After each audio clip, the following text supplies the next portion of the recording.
Hello friends, मैं आपके SP उन क्लासेस पे आपको बायोलॉजी के कैटेगरी जूलॉजी के बारे में बताने वाला हूँ कि हमारे बॉडी के सिस्टम के बारे में। सिस्टम एक्चुअल में उसका कार्य क्या होता है और उसके भेद कितने होते हैं, उसके प्रकार कितने होते हैं। सबसे पहला देखते हैं हमारा सिस्टम क्या होता है। सिस्टम को हिंदी में कहते हैं तंत्र कहते हैं। तंत्र का मुख्य कार्य होता है कि बॉडी को विशेष रूप से चलाने का कार्य, बॉडी को विशेष रूप से चलाने का कार्य में हमारा करता है सिस्टम का। सिस्टम को हिंदी में कहते हैं तंत्र कहते हैं। सबसे पहला हम सिस्टम का पहला कैटेगरी देखना है हमें डाइजेस्टिव सिस्टम। डाइजेस्टिव सिस्टम की हिंदी कहते हैं पाचन तंत्र। पाचन तंत्र का मुख्य कार्य होता है, इसका मुख्य कार्य होता है कि भोजन को ये पचाने का कार्य करता है। भोजन को छोटे छोटे टुकड़ों में विभक्त करने का वर्ग मिल करता है हमारा डाइजेस्टिव सिस्टम। डाइजेस्टिव सिस्टम की हिंदी कहते हैं पाचन तंत्र कहते हैं। पाचन तंत्र सबसे पहला हमें पढ़ना है माउथ के बारे में पढ़ना है, फूड के बारे में पढ़ना है, स्टोमक के बारे में पढ़ना है, स्मॉल इंटेस्टाइन के बारे में पढ़ना है, लार्ज इंटेस्टाइन के बारे में पढ़ना है।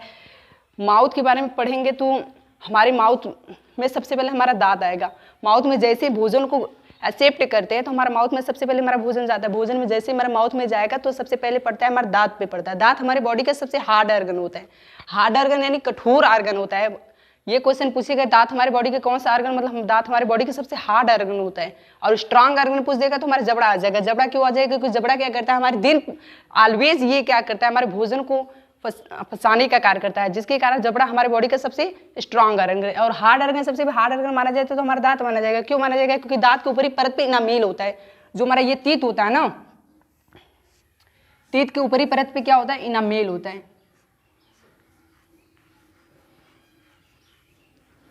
इनामेल होता है। इनामेल की प्रेजेंटी के कारण दांत हमारे बॉडी का सबसे हार्ड ऑर्गन होता है। और इनामेल के अंदर डेंटाइन आएगा, डेंटाइन के अंदर चेम्बर आएगा। इनामेल के अंदर हमारा आता है डेंटाइन आता है, डेंटाइन। डेंटाइन के अंदर हमारा चेम्बर आएगा। इनामेल हमारा जो रहता है हमारे बॉडी के सबसे हार्ड ऑर्गन होता है। इनामेल के प्रेजेंटी के कारण दांत हमारी बॉडी के सबसे हार्ड ऑर्गन माना जाता है और हमारे बॉडी के सबसे स्ट्रांग ऑर्गन माना जाता है हमारा जबड़ा माना जाता है। हमारा जो जबड़ा रहता है ऑलवेज ये भोजन को तोड़ने का कार्य करता है। ऑलवेज भोजन को तोड़ने का कार्य करता है, जिसके कारण उसके जो मांसपेशियां मसल होती है स्ट्रांग हो जाती है। इसलिए जबड़ा बॉडी का सबसे स्ट्रांग ऑर्गन माना जाता है। लेकिन हार्ड ऑर्गन माना जाता है तो हमारा दांत माना जाता है। क्यों माना जाता है? क्योंकि हमारे दांत के ऊपरी परत में इनामेल होता है। इनामेल के प्रेजेंटी के कारण दांत हमारे बॉडी का सबसे हार्ड ऑर्गन माना जाता है। ये क्या करता है, भोजन को छोटे छोटे टुकड़ों में बांटने का कार्य करता है। ये भोजन को छोटे छोटे टुकड़ों में बांटने का वर्क मिल करता है हमारा दांत करता है। ये क्या करता है, ये हमारे शरीर का सबसे हार्ड ऑर्गन है, कठोर भाग होता है। ये हमारे शरीर का सबसे कठोर भाग होता है। अब देखते हैं हमारे दांत के प्रकार, देखते हैं काइंड्स ऑफ टीथ देखते हैं। काइंड्स ऑफ टीथ हमारे दांत चार प्रकार का होता है। हमारा इंसीजर होता है, कैनिनेस होता है, प्रीमोलर्स होता है, मोलर्स होता है। इंसीजर को हिंदी में कहते हैं कृतंक कहते हैं, और कैनिनेस को हिंदी में कहते हैं रदनक कहते हैं। मोलर्स को हिंदी में कहते हैं चवड़क कहते हैं, प्रीमोलर्स को हिंदी में कहते हैं अग्र चवड़क कहते हैं। हमारे देखिए इंसीजर का सबसे पहले हमारा कार्य देखते हैं। इंसीजर को हिंदी में कहते हैं कृतंक कहते हैं। कृतंक का मुख्य कार्य होता है, कृतंक का मुख्य कार्य होता है भोजन को काटने का कार्य। भोजन को काटने का कार्य करता है हमारा कृतंक करता है। भोजन को काटने का कार्य करता है कृतंक। और जो कैनिनेस रहता है भोजन को होल करने का कार्य करता है हमारा कैनिनेस करता है। और जो प्रीमोलर्स रहता है, मोलर्स जो आगे वाला चार दांत रहता है उससे कहते हैं मोलर्स कहते हैं। मोलर्स को हिंदी में कहते हैं चवड़क कहते हैं। चवड़क भोजन को चबाने और पीसने का कार्य करता है। चबाने और पीसने का कार्य करता है हमारा चवड़क कहता है। जो प्रीमोलर्स अगर चवड़क होता है, आगे वाला चार भाग होता है, जो दांत का ये वाला हमारे चार पार्ट में डिवाइड रहता है उसे कहते हैं अग्र चवड़क कहते हैं, उसे प्रीमोलर्स कहते हैं। सबसे पहला देखिए हमारा इंसीजर। इंसीजर को हिंदी में कहते हैं कृतंक कहते हैं। इंसीजर को हिंदी में क्या कहते हैं, कृतंक। ये इंसीजर जो हमारा दांत होता है ना, ये क्या करता है, मुख्य भोजन को सिर्फ क्या करता है, फाड़ने का कार्य करता है। कृतंक यानी काटने का कार्य करता है, भोजन को काटने का कार्य करता है हमारा इंसीजर करता है। इंसीजर को हिंदी में कहते हैं कृतंक कहते हैं। इंसीजर को हिंदी में क्या कहते हैं, कृतंक कहते हैं। इसे हिंदी में कहते हैं कृतंक कहते हैं। ये भोजन को काटने का कार्य करता है। भोजन को काटने का कार्य करता है हमारा कृतंक करता है। देखिए हमारा जो इंसीजर रहता है ऐसे हमारा दांत निकला रहता है। जो ऊपर वाला हमारा ये हमारा जो नुकीला वाला पोर्शन होता है ना, उसी को इंसीजर कहते हैं। इसे जो हमारा बना रहता है, ये हमारे दांत के ऊपरी वाला जो परत रहता है इनामेल रहता है। चूंकि इनामेल की प्रेजेंटी के कारण हमारा दांत हमारे बॉडी के सबसे हार्ड ऑर्गन, लेकिन हमारी जो ये चोक वाला पोर्शन होता है, ये हमारा जो नुकीला वाला पोर्शन होता है ना, ये हमारा नुकीला वाला पोर्शन, इसी को इंसीजर कहते हैं। इंसीजर को हिंदी में कहते हैं कृतंक कहते हैं। कृतंक का मुख्य कार्य होता है भोजन को काटने का कार्य करता है। ये फूड को क्या करता है,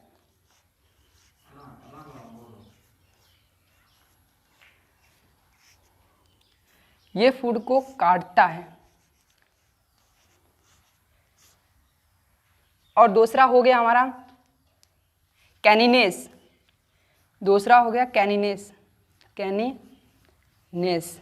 कैनिनेस को हिंदी में कहते हैं रदनक कहते हैं। रदनक ये भोजन को फाड़ता और होल करने का कार्य करता है। भोजन को फाड़ने और होल करने का कार्य करता है हमारा रदनक करता है। इसे रदनक कहते हैं।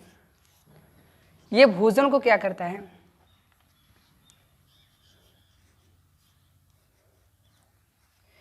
ये भोजन को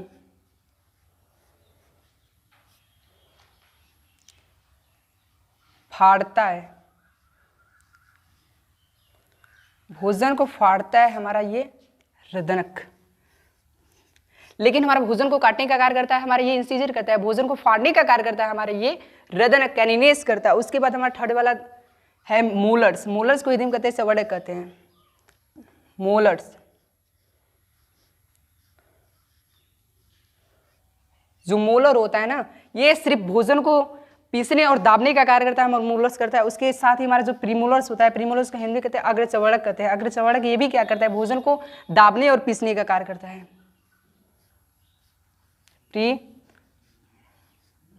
मोलर, मोलर्स को हिंदी में कहते हैं संवर्धक कहते हैं, प्रीमोलर्स को हिंदी में कहते हैं अग्रचवर्णक कहते हैं। मोलर सिर्फ भोजन को क्या करता है, दाबने पीसने का कार्य करता है। उसके साथ हमारे प्रीमोलर्स भी क्या करता है, भोजन को दाबने पीसने का कार्य करता है। प्रीमोलर्स को हिंदी में कहते हैं अग्रचवर्णक कहते हैं।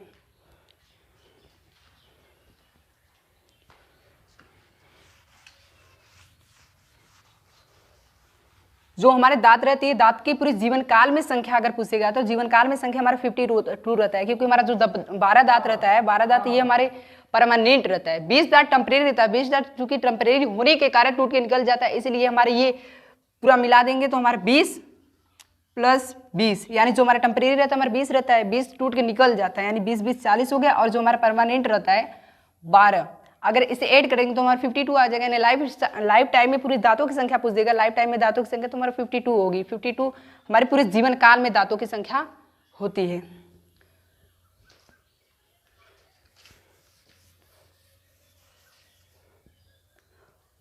उसके बाद भोजन जैसे ही हमारे दांत से आगे की ओर बढ़ता है, हमारे मुख में फैलता है, तो पहुंचता है हमारे सलाइवरी ग्लैंड में। सलाइवरी ग्लैंड को हिंदी में कहते हैं लार ग्रंथि कहते हैं।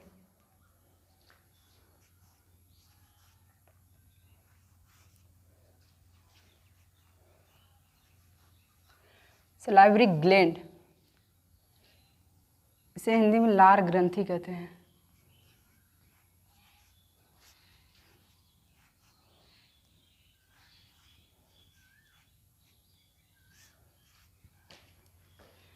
इसका कार्य क्या होता है, ये भोजन को गीला करने का कार्य करता है, भोजन को छोटे छोटे मॉलिक्यूल में विभक्त करने का कार्य करता है, हमारा सलाइवरी ग्लैंड करता है। सलाइवरी ग्लैंड हमारे मुख में पाई जाने बहुत सारी ग्लैंड होती है, उसी से लगभग 600 ग्लैंड होती है, 600 ग्रंथियां होती है। ग्रंथि का मुख्य कार्य क्या होता है, ग्रंथि की मुख्य कार्य होता है किसी भी जूस को स्टोर करके रखना और उसे रिलीज करना, या हार्मोन से या एंजाइम। जैसे हमारा सलाइवरी ग्लैंड होता है, सलाइवरी ग्लैंड एक प्रकार का एक्सोक्राइन ग्लैंड है। एक्सोक्राइन ग्लैंड मतलब अंधस्रावी ग्रंथि। एक्सोक्राइन ग्लैंड एक प्रकार का हमारा जो सलाइवरी ग्लैंड है, एक्सोक्राइन ग्लैंड। एक्सोक्राइन ग्लैंड को हिंदी में कहते हैं बहिस्रावी ग्रंथि कहते हैं। बहिस्रावी ग्रंथि का मुख्य कार्य होता है, ये सिर्फ एंजाइम को रिलीज करता है, एंजाइम को रिलीज करने का कार्य करता है हमारा बहिस्रावी ग्रंथि करता है। उसी के साथ हमारा जो सलाइवरी ग्लैंड रहता है, ये हमारा बहिस्रावी ग्रंथि हो गया। ये क्या करेगा, बहुत सारे एंजाइम को रिलीज करता है। इसमें 4 प्रकार के एंजाइम को रिलीज करता है। सबसे पहला हमारा देखते हैं सलाइवरी ग्लैंड का कार्य क्या होता है। सलाइवरी ग्लैंड का कार्य पूछ देगा तो ये भोजन को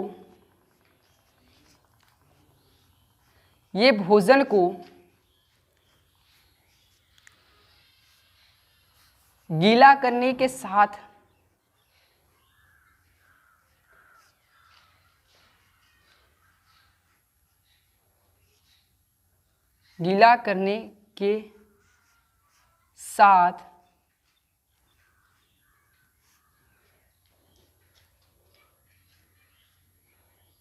टुकड़ों में बदलने का कार्य करता है। ये क्या करता है, भोजन को गीला करने के साथ टुकड़ों में बदलने का कार्य करता है।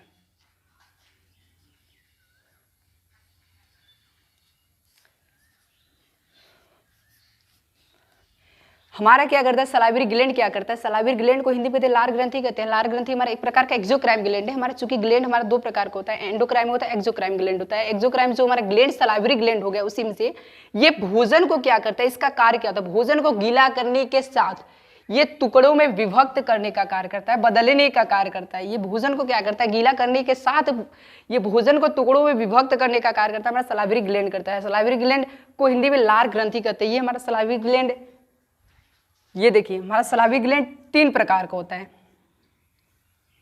फर्स्ट हो गया हमारा पैरोटिड ग्लैंड,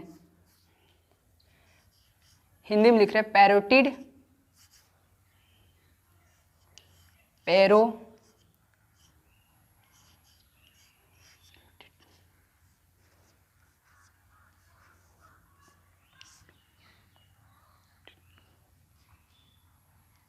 पैरोटिड ग्रंथि, पैरोटिड ग्लैंड। फर्स्ट हो गया हमारा पैरोटिड ग्लैंड हो गया, और सेकेंड हो गया सब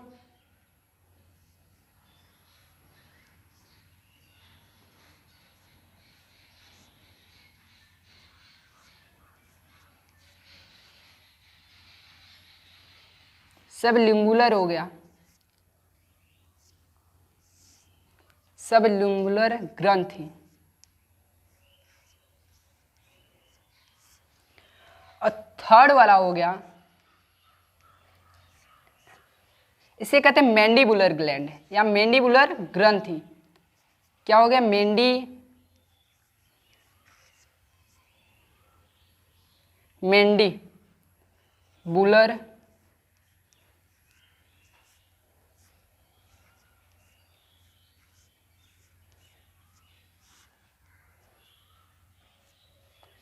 मैंडिबुलर हमारा ग्लैंड हो गया। जो हमारा पैरोटिड ग्लैंड रहता है ना, जो सबलिंगुलर ग्लैंड होता है, मैंडिबुलर ग्लैंड होता है, सबसे इसे बिगेस्ट ग्लैंड कहा जाता है। सबसे हमारा बिगेस्ट ग्लैंड रहता है हमारा ये रहता है पैरोटिड ग्लैंड रहता है। पैरोटिड ग्लैंड लोकेटेड कहाँ रहता है, ये बात में यही हमारा कि पैरोटिड ग्लैंड लोकेटेड कहाँ रहता है। हमारा पैरोटिड ग्लैंड लोकेटेड रहता है हमारे ईयर के पास। हमारा जो ईयर दिखाई दे रहा है ना, हमारे ईयर में बहुत सारे मतलब कुछ खाली स्पेस होते हैं, हमारे खाली स्पेस होते हैं, उसी को कैविटी कहा जाता है। उसी कैविटी में लोकेटेड रहता है हमारे पैरोटिड ग्लैंड यानी पैरोटिड ग्रंथि रहता है।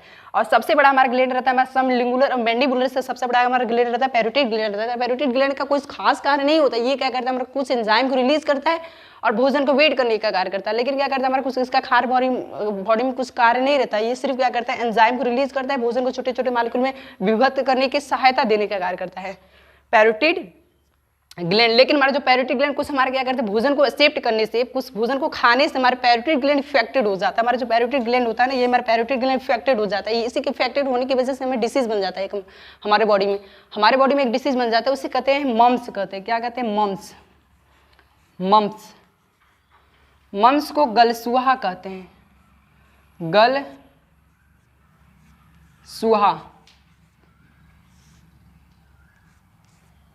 मम्स डिसीज को गलसुहा कहते हैं। ये गलसुहा हमारे चूंकि हमारे इफेक्टेड होने के, ये पैरोटिड ग्लैंड के इफेक्टेड होने की वजह से होता है। क्या करते हैं कोई भी हम हानिकारक पदार्थ को एक्सेप्ट करते हैं, लेते हैं, ग्रहण करते हैं, तो हमारे जो पैरोटिड ग्लैंड होती है, पैरोटिड ग्लैंड कुछ कारण इफेक्टेड हो जाती है। इफेक्टेड होने की वजह से हाई हो जाती है। हाई होने की वजह से क्या होती है हमारे जो मम्स डिसीज बना लेती है, गलसुहा, हमारा गाल फूल जाता है ना। हमारे देखिए यहाँ पर साइड में हमारा गाल फूल जाए तो उसी को कहते हैं मम्स डिसीज कहते हैं। मम्स डिसीज को हिंदी में कहते हैं गलसुहा रोग कहते हैं। गलसुहा रोग पूछ देगा कि कौन सी ग्रंथि को प्रभावित करता है, तो हमारा प्रभावित करता है ये हमारा सलाइवरी ग्लैंड के पैरोटिड ग्लैंड को, पैरोटिड ग्रंथि को। पैरोटिड ग्रंथि को क्या करता है हमारा जो ये मम्स डिसीज रहता है ज्यादा प्रभावित करता है। उसी के प्रभावित होने की वजह से हमारा मम्स डिसीज बनता है। हमारा जो सब लिंगुलर ग्लैंड होता है, मैंडिबुलर ग्लैंड होता है, इससे बड़ा ग्लैंड रहता है। ये हमारा लोकेटेड रहता है, हमारा दोनों ग्लैंड कहाँ लोकेटेड रहता है? ये हमारे हाइयाइड बोन के कैविटी में, हमारा हाइयाइड बोन के जो हमारा हाइयाइड बोन दिखाई दे रहा है वहाँ पर कैविटी होता है। हमारा सब लिंगुलर और मैंडिबुलर ग्रंथि दोनों लोकेटेड रहता है। इसका कुछ कार्य नहीं होता है, ये सिर्फ एंजाइम को रिलीज करते हैं, भोजन को छोटे छोटे मॉलिक्यूल में विभक्त करने का कार्य करते हैं। उसके बाद देखते हैं इसमें एंजाइम की संख्या, देखते हैं हमारा सलाइवरी ग्लैंड की प्रकार तो हो गया। उसके बाद देखते हैं इसमें एंजाइम की संख्या। अब देखिए लार ग्रंथि यानी सलाइवरी ग्लैंड में एंजाइम की संख्या देखते हैं। एंजाइम की संख्या देखिए, चूंकि हमारे ये क्या होता है एक्सोक्राइन ग्लैंड बहिस्रावी ग्रंथि होता है, यानी कुछ एंजाइम को रिलीज करते हैं, उसी एंजाइम को पढ़ना है। देखिए हमारा सबसे पहला हमारा होता है टाइलिन, डाइस्टेन, म्यूलिन, लाइसोजाइम। इसमें 4 प्रकार के एंजाइम रिलीज होते हैं। हमारा टाइलिन, डाइस्टेन, म्यूलिन, लाइसोजाइम। चूंकि टाइलिन क्या करता है, जो हमारा टाइलिन डाइस्टेन रहता है ना, दोनों क्या करते हैं स्टार्च का निर्माण करते हैं। स्टार्च यानी मंड, मीठे पदार्थ का निर्माण करते हैं। टाइलिन डाइस्टेन जो एंजाइम रहते हैं, चूंकि एंजाइम क्या करते हैं भोजन को तोड़ने का कार्य करते हैं, लेकिन यहाँ क्या करते हैं हमारे एंजाइम भोजन को स्टार्च में बदल देते हैं। या क्या करते हैं हमारे स्टार्च का निर्माण करने का कार्य करते हैं हमारे टाइलिन डाइस्टेन करते हैं। उसके बाद हमारा जो म्यूलिन रहता है ना, भोजन को गमी बनाता है। म्यूलिन को म्यूकस कहा जाता है। म्यूकस क्या करता है भोजन को गमी यानी चिपचिपा बनाने का कार्य करता है। हमारा म्यूलिन करता है, ये भोजन को क्या करता है चिपचिपा बनाता है।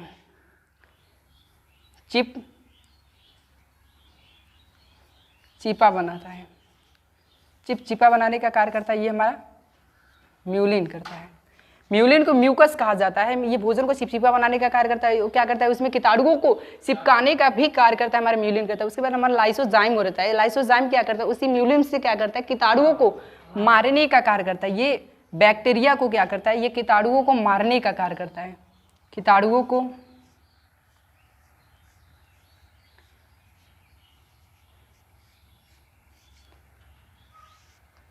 मारने का कार्य करता है, को मारता है।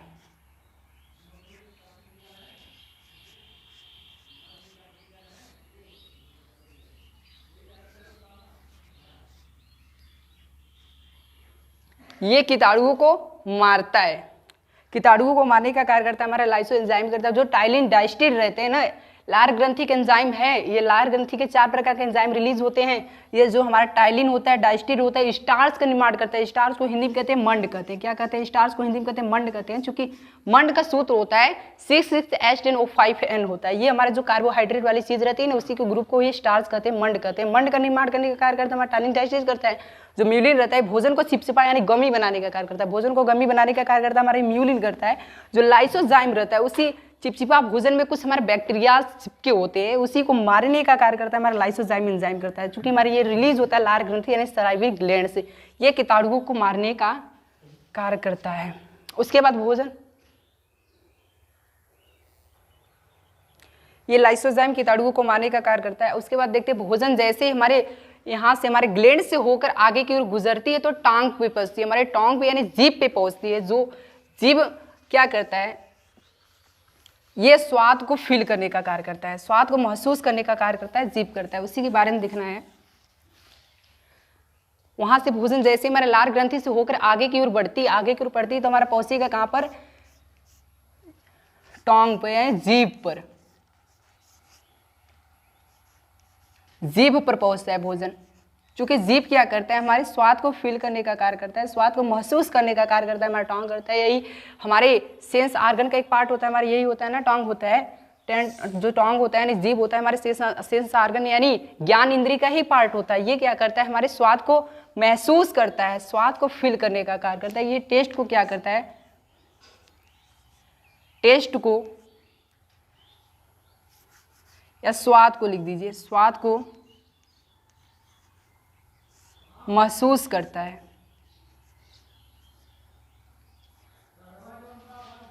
महसूस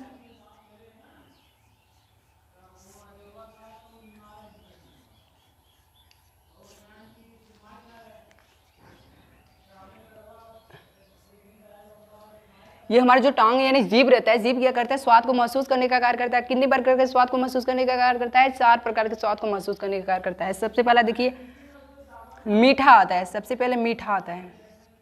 इसमें 4 प्रकार के सिर्फ स्वाद महसूस किए जा सकते हैं। मीठा हो गया, दूसरा हो गया खारा हो गया,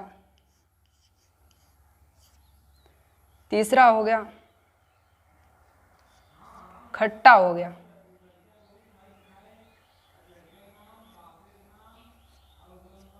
खट्टा हो गया,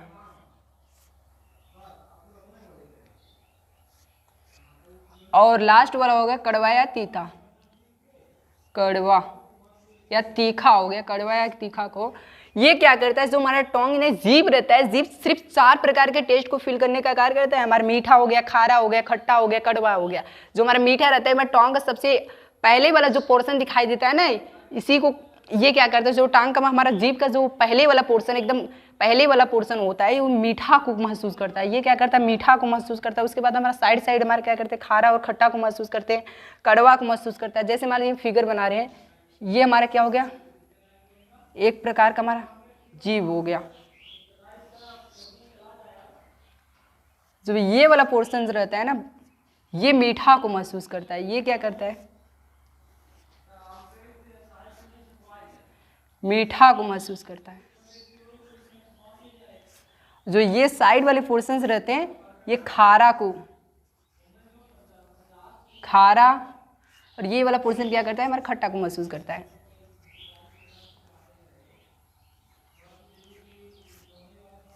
और जो ये वाला पोर्शन रहता है ना, ये क्या करता है,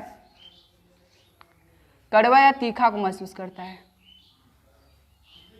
लेकिन हमारा जो टांग का मीट वाला पोर्शन रहता है ना, मीट वाला जो हमारा 20 वाला टांग का पोर्शन रहता है, जीभ का 20 वाले पोर्शन में कोई प्रकार की हमारे स्वाद फील नहीं कर सकते। वह चाहे वो खट्टा हो, कड़वा हो या खारा हो या मीठा हो, कोई प्रकार का मतलब चारों में से कोई भी स्वाद को यहाँ पर फील नहीं कर सकते। क्यों नहीं कर सकते? कोई कारण होगा ना। इसका कारण होता है कि हमारे पूरी टांग पर यानी जीभ पर 3000 कितनी होती है, ये याद रखिए। हमारे पूरी जीभ पर 10,000, हमारे पूरी जीभ पर 10,000 क्या होती है? स्वाद कणिका, टेस्ट बड। इसे हिंदी में स्वाद कणिका कहा जाता है। ये क्या करता है? हमारे 10,000 टेस्ट बड रहता है, यानी स्वाद कणिका रहता है। 10,000 हमारा स्वाद कणिका रहता है। तभी क्या करते हैं हम पूरी जीभ के पोर्शंस पे, मतलब पूरी जीभ के साइड पोर्शन पे क्या करते हैं, हमारा मीठा, खट्टा, कड़वा ये सब चीज़ों क्या करते हैं, फील कर सकते हैं। लेकिन हमारा जो टांग का मिड वाला पोर्शन होता है, हमारे जीभ का बीचों बीच वाला पोर्शन होता है ना, वहाँ पर कोई प्रकार की हमारे क्या होती है, टेस्ट बड नहीं होती है। जीभ के मिड वाले पोर्शन पे कोई प्रकार की टेस्ट बड स्वाद कणिका नहीं होती है। इसीलिए क्या करते हैं, वहाँ पे कोई भी प्रकार के स्वाद को फील नहीं कर सकते, चाहे वो मीठा हो, खारा हो, खट्टा हो, कोई प्रकार का हो, क्योंकि वहाँ पर स्वाद कणिका नहीं पाई जाती हैं। स्वाद कणिका के कारण ही हमारे पूरी जीभ पे क्या होती है, चारों प्रकार मतलब स्वाद को फील कर सकते हैं, खट्टा हो, खारा हो, मीठा हो। समझ में आया? उसके बाद देखते हैं हमारे सब कंप्लीट हो गया हमारे जीभ के बारे में। आप देखते नेक्स्ट चैप्टर में देखेंगे, नेक्स्ट वीडियो में आपको देखेंगे कि हमारे इसोफेगस के बारे में देखेंगे, स्टोमक के बारे में देखेंगे, इंटेस्टाइन के बारे में देखेंगे, आंत के बारे में देखेंगे, ये सब क्या होते हैं, मतलब उसका कार्य क्या होता है। नेक्स्ट वीडियो में आप देखते हैं।